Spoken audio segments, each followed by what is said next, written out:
પુષ્ટિ માર્ગે વૈષ્ણવ અને વૈષ્ણવની શોભા. ઘણી વાર પ્રશ્ન થાય કે વૈષ્ણવની શોભા શેનાથી છે? ત્યારે હંમેશા હું કહું, શહેરાએ મહાપ્રભુજીની વાણી પણ કહે છે, આપણા શિક્ષાપત્ર પણ, એના ગ્રંથો પણ આપણને કહે કે સૌથી પહેલા આપણી શોભા છે બ્રહ્મ સંબંધથી. મનુષ્યની શોભા શું? એને બ્રહ્મ સંબંધ મળ્યો એ વૈષ્ણવ થયો, સૌથી પ્રથમ શોભા. બીજી આપણી શોભા છે ઠાકોરજીની સેવાથી, કે આજે મારી ઉપર પ્રભુની સેવા બિરાજે છે. જગતગુરુ વલ્લભાચાર્યજીએ એટલો વિશ્વાસ આપણી ઉપર મૂક્યો ત્યારે આપણે ઠાકોરજી પધરાવ્યા. મેં મેરી નથી તુમકુ પધરાય દેતો, એવા ઠાકોરજી આપણા ઘરે બિરાજે. અને ત્રીજી શોભા છે આપણા પુષ્ટિ માર્ગી ગ્રંથોથી. ધર્મ ગ્રંથો જેના ઘરે બિરાજતા હોય એ જ એની સાચી શોભા છે. પ્રભુની સેવા કેમ કરવી એ કોઈ પ્રેરણા આપે તો ધર્મ ગ્રંથો આપે છે.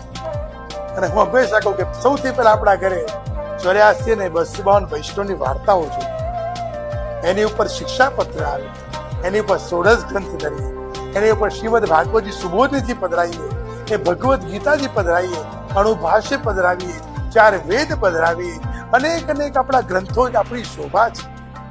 અને જ્યારે જ્યારે ગ્રંથોનું વાંચન થાય તો માનો સાચો સત્સંગ મળ્યો છે.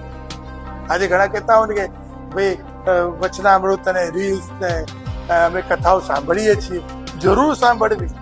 સત્સંગ વગર તો વૈષ્ણવનું એની વૈષ્ણવતાની ભાવના, વૈષ્ણવી જીવન કર્તવ્ય અધૂરા રહી જાય.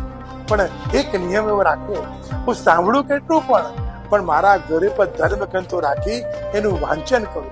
જો સનાતન ધર્મને આપણે જાગૃત રાખવું હશે તો ધર્મ ગ્રંથો વાંચવા જ પડશે, નહીં તો આપણે કોઈની વાત માની લઈશું. આજે કોઈ સત્સંગની રીલ આવી ગઈ, કાલે કોઈ દુષ્સંગની રીલ આવી તો શું કરશું? તો આપણે કેવી રીતે નક્કી કરશું કે આ સાચું કે આ સાચું? તો નક્કી કરવા માટે એ જ ભાગવતજી, એ જ 16 ગ્રંથ, એ જ ભગવદ્ ગીતા જ આપણા જીવનમાં ઉપયોગી થશે. એટલે હંમેશા કહું કે ઘરની શોભા છે ને એ ગ્રંથોથી છે.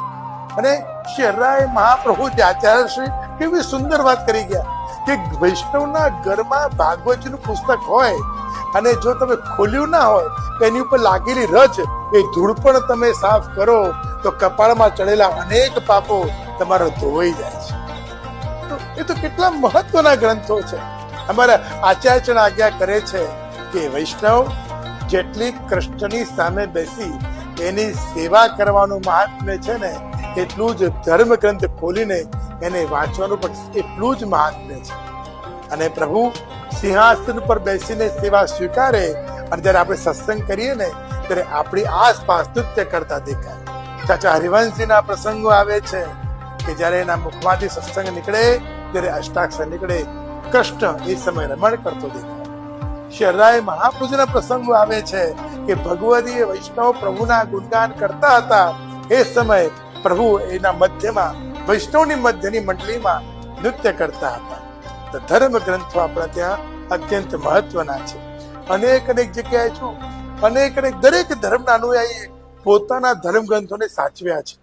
એમ આપણે પણ વૈષ્ણવ તરીકે આપણા ગ્રંથોને સાચવીએ, એ જ આપણા ઘરની શોભા છે.